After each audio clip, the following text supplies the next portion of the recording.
اور 2003 میں بطور ESC پرائمری ٹیچر میری اپوائنٹمنٹ ہو گئی. مجھے یہ کہ میرے ایک استاد محترم ہے حسن محمد ڈوگر صاحب، انہوں نے مجھے گائیڈ کیا کہ بیٹا یہی آپ کے پاس ایک دو سال اپنی زندگی اپنی زندگی بنانے کے. میں نے وہاں 1 سال میں پرائیویٹ کیا MA پولیٹیکل سائنس اور MA ایجوکیشن. اس کی بیس پہ میری پروموشن 2009 میں ہو گئی بطور SST کوٹلی بابا اسکول میں. وہاں پہ میرا کریز ابھی کم نہیں ہو رہا تھا، بڑھ رہا تھا. میں نے MA ہسٹری کیا پنجاب یونیورسٹی سے اور میں نے 3rd ڈویژن لی اس میں. اور پھر میرا کریز اور بڑھا تو میں نے MPhil ایجوکیشن اور MPhil ہسٹری میں اپلائی کیا یونیورسٹی آف گجرات میں 2014 میں. الحمدللہ میرا دونوں ڈپارٹمنٹ میں ایڈمیشن ہوا، مگر میری قسمت میں اللہ نے ایجوکیشن کو چنا ہوا تھا. میں نے 2016 میں MPhil کر لیا ایجوکیشن میں. وہاں میرے استاد محترم جناب پروفیسر ڈاکٹر سید شفقت علی شاہ بخاری جو میرے HOD بھی ہیں، میرے سپروائزر بھی ہیں MPhil کے اور PhD کے، انہوں نے مجھے بائی فورس بائی آرڈر کہا کہ اب چانس ہے PhD کر جاؤ. 2017 میں نے ایڈمیشن لیا. الحمدللہ 4.5 سال میں 11 اپریل 2022 کو میری PhD ایجوکیشن میں مکمل ہو گئی ہے. یہ ایک سفر ہے میرا کہ میں مزدور سے PhD ڈاکٹر کیسے بنا. جی بہت شکریہ ڈاکٹر یونس مغل صاحب. یقیناً جب میں ڈاکٹر لفظ بولتا ہوں تو مجھے فخر ہوتا ہے کہ الحمدللہ اللہ تعالیٰ نے آپ کی جد و جہد سے تھا وہ اس کا یہ ثمر دیا ہے. آج اگر آپ کے والد صاحب ہوتے تو کتنے خوش ہوتے. اور دوسرا یہ ہے کہ آپ کی جو وہ تصویر تھی PhD کی ڈگری لیتے ہوئے، آپ کے بہت سارے استادوں نے بھی دیکھی، دوستوں نے بھی دیکھی، اور جس نے بھی دیکھی اس نے بڑے فخر سے کہا یہ ہمارے بھائی ہیں. اب یہ بتائیں کہ ایجوکیشن ڈپارٹمنٹ میں آپ کی جو کامیابیاں ملی ہیں ایز اے ٹیچر، اس حوالے سے بتائیں. جی الحمدللہ میں نے کوشش کی ہے کہ اللہ نے مجھے جو علم دیا ہوا ہے میں اس کو پوری ایمانداری سے اپنے بچوں میں طلباء میں ٹرانسمٹ کروں. اور اسی کا سبب ہے کہ میرے بچے میری بڑی رسپیکٹ کرتے ہیں. اور میں نے ایز اے ٹیچر وہ تمام کامیابیاں اللہ نے مجھے عطا کی ہیں جو کوئی خواہش کر سکتا ہے. بورڈ کی پوزیشنز علاقے بھر میں جو میرے بچے ہیں انہوں نے ہر سال ٹاپ کیا ہے، پوزیشنز لی ہیں. اور بیسٹ ٹیچر کے طور پہ ہمارے پسور میں پسور سٹیزن کونسل ہے جو مختلف شعبہ جات میں جو نمایاں کارکردگی دکھاتے ہیں ان کو ایوارڈ دیتے ہیں. تو 2 دفعہ میں وہاں سے بھی مجھے ایوارڈ دیا گیا ہے تحصیل لیول پہ، اور ڈیفرنٹ کالجز جو ہیں وہاں پہ بھی مجھے as a best teacher award دیے گئے ہیں.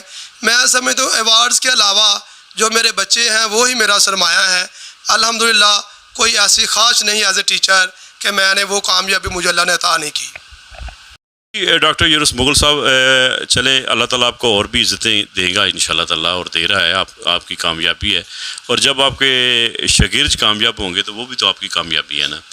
مجھے یہ بتائیں کہ آپ کی کہانی سن کے تو میرا یہ دل کرتا ہے کہ کچھ بہت سارے ایسے لوگ ہیں جو مزدوروں کے گھروں میں پیدا ہوتے ہیں، اور وہ کہتے ہیں نا کہ ہر ذہن میں کچھ خواب ہوتے ہیں، تاج محل ہوتے ہیں. یہ اور بات کہ شرمندہ تعبیر نہ ہوں، ورنہ ہر ذہن میں کچھ تاج محل ہوتے ہیں. تو ان لوگوں کو کیا پیغام دینا چاہیں گے جو کہہ رہے ہیں کہ ہمارے پاس وسائل نہیں ہیں، ہم کیا کر سکتے ہیں، یا وہ مایوسی کا شکار ہو چکے ہیں؟ ان کے لیے آپ کا کیا پیغام ہے؟ ان کے لیے میری طرف سے یہی پیغام ہے کہ مایوسی تو گناہ ہے، مایوسی کفر تک لے جاتی ہے. مایوسی کا تو لفظ ایک میری زندگی میں تو نہیں ہے. اس لیے کہ اگر وہ جو لوگ ہیں ان کے لیے میں 2-3 ریکویسٹ سجیشنز دینا چاہوں گا کہ سب سے پہلے آپ جن کے والدین حیات ہیں وہ اپنے والدین کی اطاعت کریں، کیونکہ جب آپ والدین کی اطاعت کرو گے تو اللہ آپ پہ راضی ہوگا، اور جس پہ اللہ راضی ہو وہ کبھی ناکام نہیں ہوتا. نمبر 2، کبھی مخلوق خدا کے ساتھ پیار کرو. اگر آپ کسی کو سیدھا راستہ نہیں دکھا سکتے تو غلط بھی نہ دکھاؤ. میرے اس کام میں میرے والدین کی دعائیں، میرے دوست احباب اور میرے شاگردوں کی، میرے پیار کرنے والوں کی دعائیں ہیں کہ میں نے جو غریب یتیم طلباء تھے میں نے کوشش کی ہے کہ میں ان کو فری پڑھاؤں. یہ میرے لیے صدقہ جاری ہے، اور یہی میرا کامیابی کا میرے والدین کی دعاؤں کے بعد، دوستوں کی دعاؤں کے بعد ذریعہ ہے. ہمت نہ ہارے. میرے اساتذہ فرماتے ہیں کہ آپ جیسا کمیٹیڈ اور ہارڈ ورکنگ اور تابع دار شاگرد ہم نے نہیں دیکھا. اساتذہ کی عزت کریں، پازیٹیو رہیں. جب آپ پازیٹیو ہوں گے تو پھر کوئی ایسی منزل نہیں ہے جس کو آپ اچیو نہیں کر سکتے. اگر تھوڑا سا بتا دوں کہ میں آصف صاحب 7:30 بجے میری کلاس ختم ہوتی تھی یونیورسٹی میں سردیوں میں. میرے 3 بیٹے ہیں تو وہاں سے میں نے بائک پہ یونیورسٹی جاتا تھا 2:30 پہ. 2:30 بجے چھٹی ہوتی تھی، 4:30 کلاس ہوتی تھی، 7:30 ختم ہوتی تھی، 10 بجے گھر پہنچتا تھا. اور یہ ڈسکا پسور ٹوٹا ہوا تھا، بن رہا تھا، تعمیر ہو رہا تھا. میں نہ ایک دن غیر حاضر ہوا ہوں، نہ لیٹ ہوا ہوں، نہ ڈرا ہوں، نہ گھبرایا ہوں. اللہ پہ توکل کیا ہے، اساتذہ کی عزت کی ہے، غریبوں سے جو مسکین ہیں ان سے دعائیں لی ہیں، اور اللہ کی مخلوق سے پیار کیا ہے، اور یہی میری کامیابی کا ذریعہ ہے.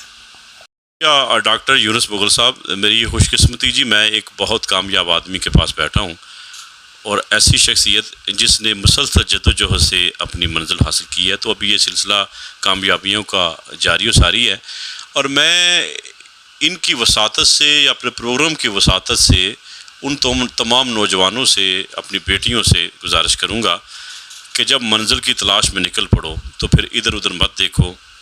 اور راحت اندوروی صاحب کا ایک شعر مجھے یاد آ گیا کہ لوگ ہر موڑ پہ رک رک کے سنبھلتے کیوں ہیں، لوگ رک رک کے ہر ایک موڑ پہ سنبھلتے کیوں ہیں، اتنا ڈرتے ہیں تو پھر گھر سے نکلتے کیوں ہیں. جب گھر سے نکلے ہو تو انشاءاللہ اپنی منزل تک بھی پہنچو گے. اللہ تعالی ہم سب کو کامیاب فرمائے، ہماری بیٹیوں کو کامیاب فرمائے. ہمارا چینل ضرور سبسکرائب کر دیے گا. پاکستان زندہ باد.